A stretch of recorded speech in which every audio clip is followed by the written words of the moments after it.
یہ ہے کلیم نیوز۔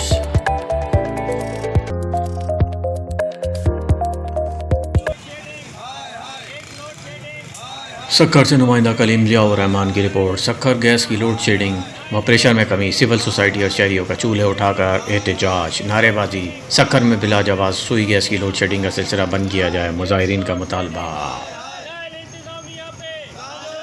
سکھر گڑھ یاسین کی مکین جتوئی برادری کے افراد کا پولیس زیادتیوں اور بے گناہ افراد کی گرفتاری کے خلاف احتجاجی مظاہرہ، مظاہرین کا حکام میں بالا سے نوٹس لے کر انصاف و تحفظ کی فراہمی کا مطالبہ۔ سکھر میں شکارپور میں قتل ہونے والی عائشہ جتوئی کے قاتلوں کی عدم گرفتاری و سندھ میں قائم سرداری نظام کے خلاف ریلی۔ مختلف سماجی تنظیموں و سول سوسائٹی کی جانب سے گھنٹہ گھر تا سکھر پریس کلب احتجاجی ریلی نکالی گئی۔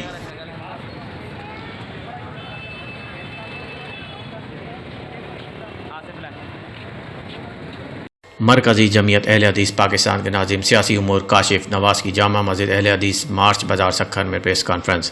سکھر کا بااثر بلڈر و دیگر جمعیت اہل حدیث سکھر کے ادارے مرکزی مدرسہ و مسجد مارچ بازار سکھر کی خواتین کے راستے کو ہتھیانا چاہتا ہے۔ غیر قانونی تعمیرات کے خلاف متعلقہ محکموں کو درخواست دی، لیکن افسوس کچھ نہیں ہوا۔